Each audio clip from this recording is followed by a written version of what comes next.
నమస్తే ఫ్రెండ్స్, నా పేరు Sai Krishna Azad, supreme court advocate.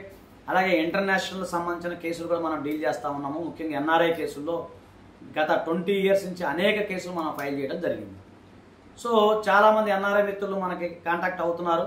So వారికి లీగల్గా మనం అనేక రకాల అవేర్నెస్ ఇస్తూ ఉన్నాం. అంటే అయినా సరే కొత్త కొత్త సమస్యలు వస్తూ ఉంటాయి, మనకి కొత్త కొత్త ప్రశ్నలు అడుగుతూ ఉంటారు, కొత్త కొత్త అపాయింట్మెంట్లు మాకు వస్తూ ఉన్నాయి. సో అతి ముఖ్యమైనది ఏంటంటే మీకు 2 అంశాలు మీ దృష్టికి తీసుకొద్దాం అనుకున్నాం. ఒకటి అంటే జనరల్గా ఏంటంటే ఈ ఎన్ఆర్ఐలు మిత్రులు విదేశాల్లో నివసిస్తూ వాళ్ళు చాలామంది ఏంటంటే మేము మ్యూచువల్గా వెళ్ళిపోదాం అనుకుని చెప్పి జనరల్గా అనుకుంటారు. అనుకున్న తర్వాత సరే భార్య కానీ భర్త కానీ ఇద్దరు మ్యూచువల్ డైవర్స్ ఫైల్ చేద్దామండి అని చెప్పి దానికి సంబంధించిన జీపీఏ అవన్నీ వివరాలన్నీ మనకు పంపిస్తాం. పంపించినప్పుడు ఆటోమేటిక్గా ఏమవుతుంది, తర్వాత భార్య కానీ భర్త కానీ సడన్గా మూడు మారిపోయి ఏమంటారంటే తూచి అంటారు. తూచి లేదంటే నేను అట్లా అనుకోవాలి, మ్యూచువల్గా రాదలుచుకోలేదు, మీరు ఏం చేసుకుంటారో చేసుకోండి అంటారు. సో ఇక్కడ ప్రాబ్లం ఎక్కడ అవుతుంది, మనం ఎంత కష్టపడి తయారు చేసి మ్యూచువల్గా తయారు చేసి అంతా ఓకే అయిన తర్వాత దాన్ని ఏం చేయాలి, చాలామంది అదే ప్రశ్న అడుగుతుంటారు. కాబట్టి ఏంటంటే మీరేం పెద్దగా వరి కావాల్సిన అవసరం లేదు.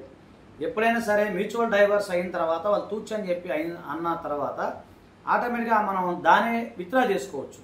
ఆ మ్యూచువల్ డైవర్స్ విత్డ్రా చేసుకొని దాని ప్లేస్లో మనం ఏంటంటే కంటెస్ట్ డైవర్స్ అంటే క్రుయాలిటీ గ్రౌండ్, డెజార్షను, మీకు తెలియదు ఏముంది, చాలా నెట్లో కొడితే చాలా వస్తున్నాయి ఈ మధ్య.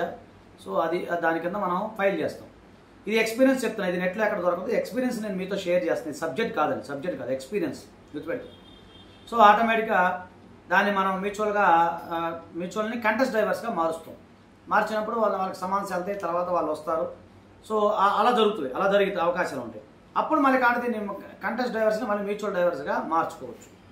సో నేనేమంటానంటే కొన్ని సందర్భాల్లో ఇక్కడ కొంత టెక్నికల్ పాయింట్స్ వస్తూ ఉంటాయి మనకి.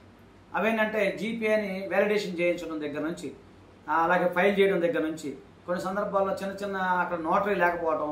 ఇక్కడ వచ్చేసరికి ఇక్కడికక్కడ తేడా ఏంటంటే అక్కడ ప్రతి పేజీకి నోటరీ అక్కర్లా, లాస్ట్ పేజీకి నోటరీ చేసేస్తే సరిపోతుంది, జస్ట్ సిగ్నేచర్ చేయాలి. ఇక్కడ అలా కాదు, మనకి ఇండియాలో ఎలా ఉంటుందంటే ప్రతి పేజీకి నోటరీ చేయాలి. సో అలా కొన్ని సందర్భాల్లో నోటరీ పరకపోవడం, నోటరీ లేకపోవడం, జీపీఏ విషయంలో కొన్ని టెక్నికల్ పాయింట్స్ రావడం, ఇవన్నీ కూడా టైం తీసుకుంటూ ఉంటుంది. కాబట్టి మీరు ఏం చేస్తారంటే ఏదైనా ఉంటే ముందుగా మీరు ఇవన్నీ అరేంజ్ చేసేసుకొని వెళ్ళిన తర్వాత అప్పటికి రాకపోతే దాన్ని కంటెస్ట్ డైవర్స్ కింద మనం మార్చే అవకాశం ఉంది. అలాగే జీపీఏకి సంబంధించి కూడా చాలామంది మాకు వస్తుంటారు. మేము అంటే కొంతమంది జీపీఏ పెట్టుకోలేని వాళ్ళు ఉంటే దాన్ని కూడా మేము అరేంజ్ చేస్తూ ఉన్నాం. ఓకేనా ఫ్రెండ్, దయచేసి ఎన్ఆర్ఐ మిత్రులందరూ ఇది అర్థం చేసుకోండి. ఇది జస్ట్ అవగాహన కోసమే, ఎక్స్పీరియన్స్ నేను మీతో షేర్ చేస్తున్నాను. ఓకేనా ఫ్రెండ్స్, దయచేసి మీకు ఏదైనా సందేహాలు కింద కామెంట్ బాక్స్లో తెలియజేయండి, లేదా మా నెంబర్ 9948090355 నెంబర్ కేవలం అపాయింట్మెంట్ మాత్రం తీసుకోండి. ఓకేనా ఫ్రెండ్స్, థ్యాంక్ యూ, నమస్తే, జై హింద్.